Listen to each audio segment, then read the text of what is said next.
The ceasefire and the 14-point memorandum signed in mid-June between the United States and Iran are currently in serious jeopardy. Washington has declared the truce over due to ongoing tensions and blockades in the Strait of Hormuz. Although negotiations mediated by Qatar and discussions with Oman continue. In your opinion, what geopolitical scenario is emerging on the horizon?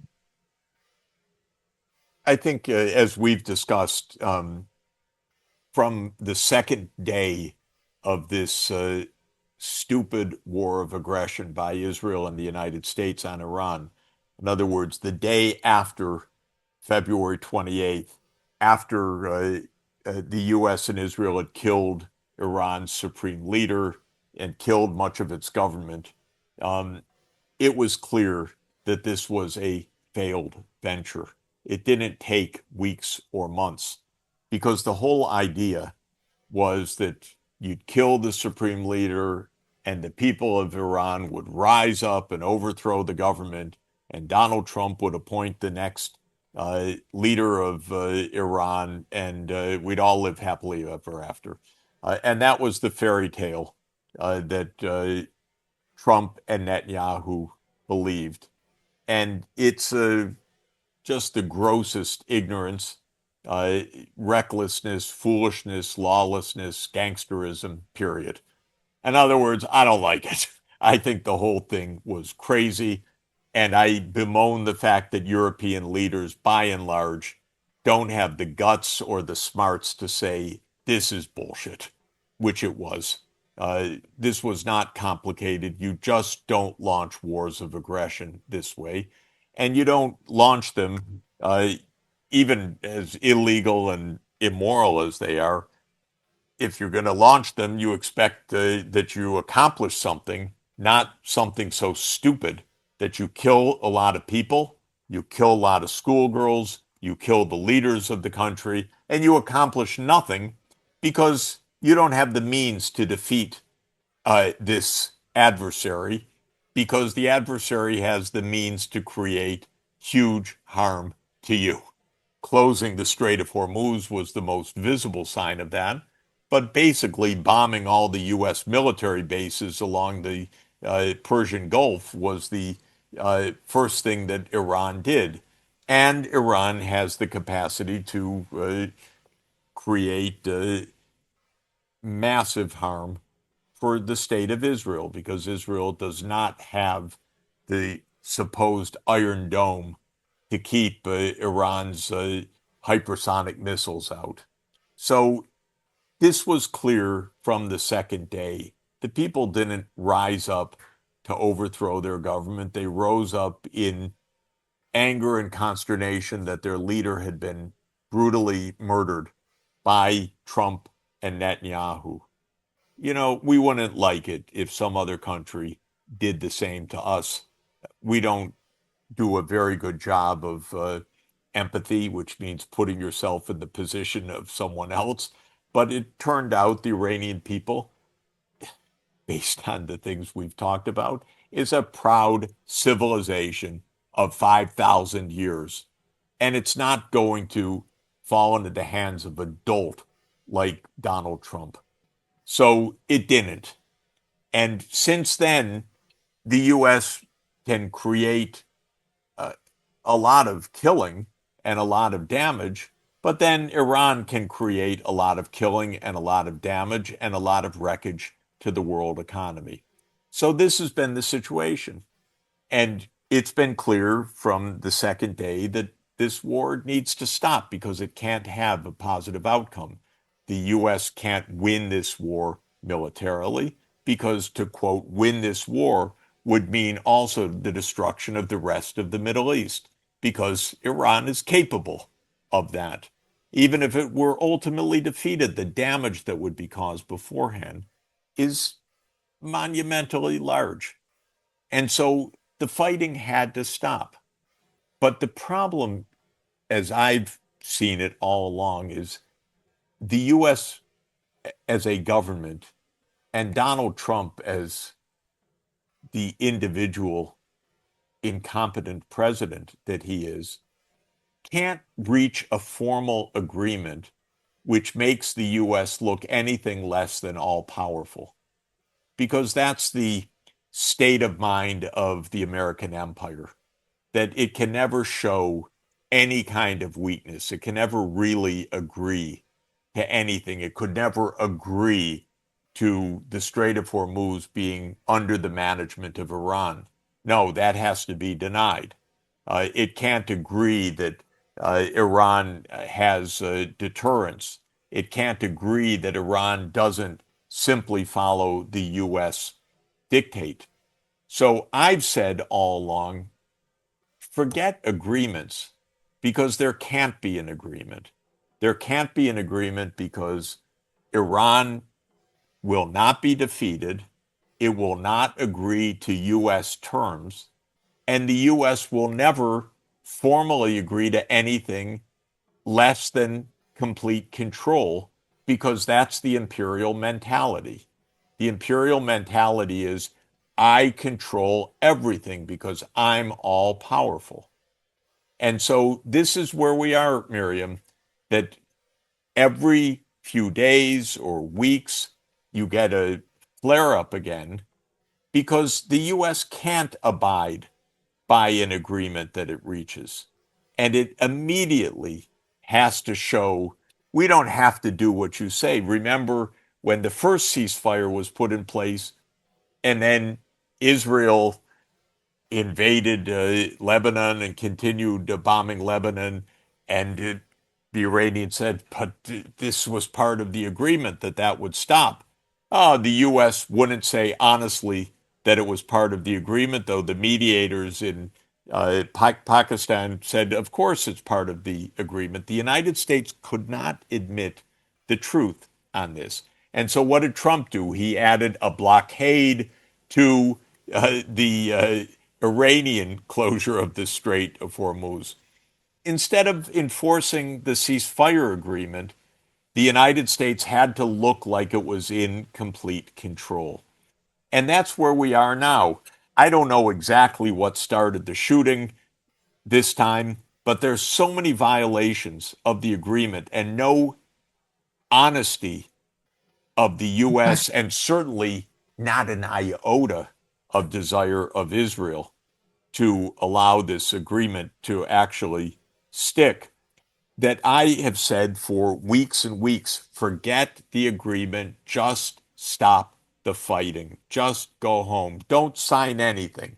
Call it the greatest victory in the history of the world, Donald Trump. Who cares? Call it what you want. Just go home. Of course, the European leaders are beyond belief because they will not say one word of truth. Even you look at Meloni, how she's humiliated by Trump repeatedly. She can barely say a word of truth. And when one of them does, Sanchez of Spain, what do? Okay, they start legal proceedings against his wife, legal proceedings, because this is the U.S. trick, which is you do anything, we screw you over because we have our means. And that's the idea. And then Trump goes to the NATO summit and he says, I order our Treasury Secretary, we want to stop all trade with Spain. Okay, because Pedro Sanchez dares to say something different from Trump. And what do the Europeans do? They do nothing because they cannot tell the truth. So the situation is basically in this kind of limbo because the U.S. will never be honest. They can't defeat Iran. They will never agree to anything that is less than all power to the U.S. The Europeans are unable to enunciate one honest sentence of anything anymore. Because if the Europeans were honest, they would have said two very clear things.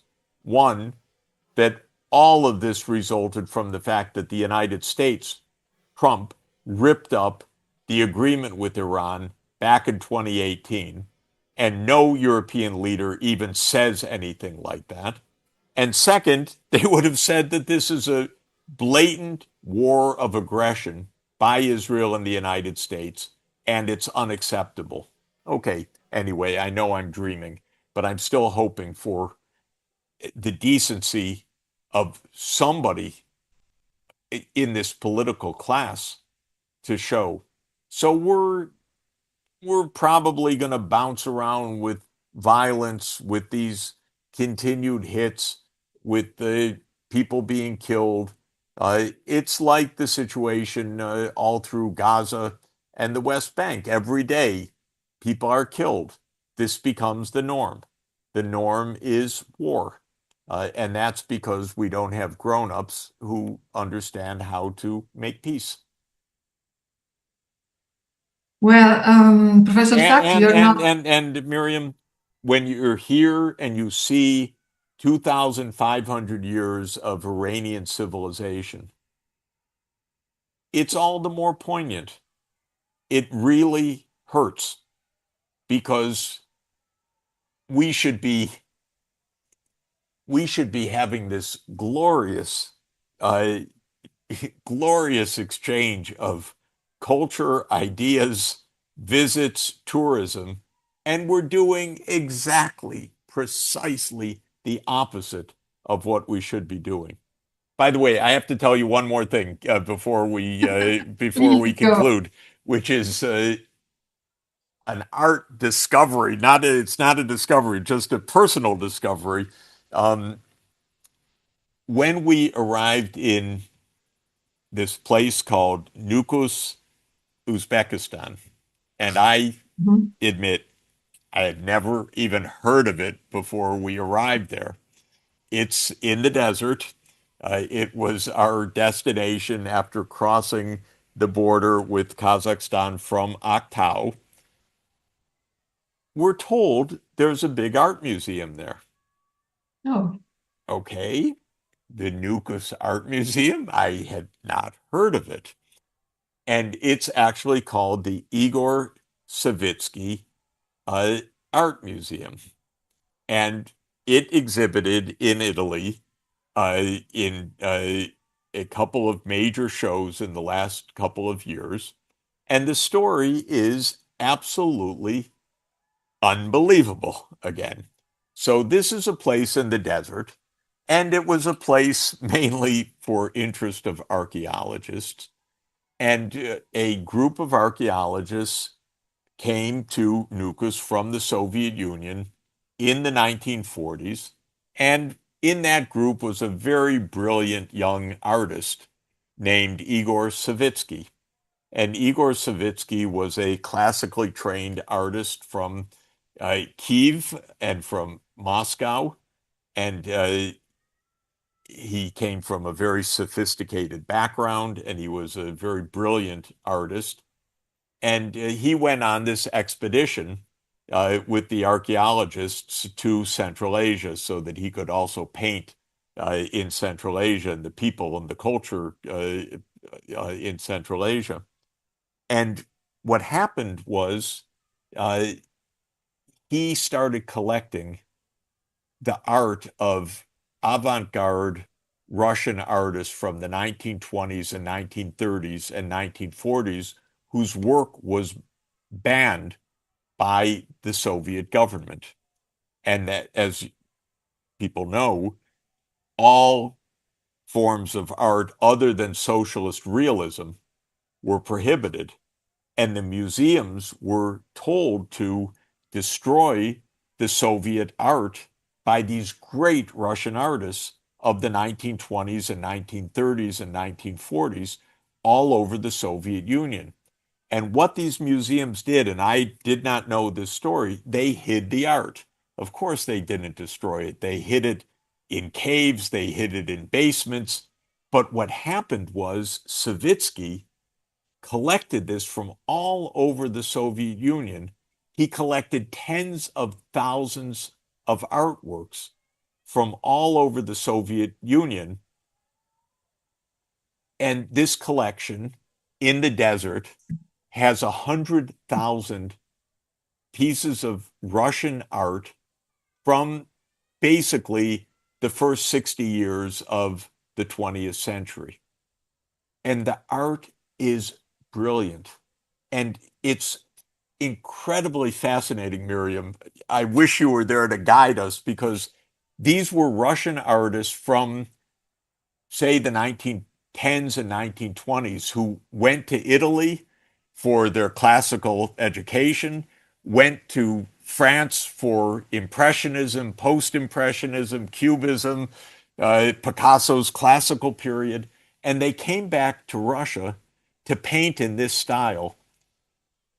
Magnificent works. And Savitsky collected them by the tens of thousands. And when you walk in this museum, it was like discovering French Impressionism as if you had never seen it, because you've never seen these paintings before, but they're so technically magnificent and also just amazing subjects, because a lot of them are paintings of Central Asia, the places I was describing, but in the style of Monet or in the style of Pissarro or Cézanne, or you look at it and you say, that is Van Gogh, because these artists had studied, in the period, and then went from Moscow to Paris or to the French Riviera or to Italy, and then back to Russia, then to Central Asia, painted in these styles. And every room was, oh my God, never saw this before, so beautiful. That's in Nukus. So anyway, that was just one of the many complete surprises of this trip.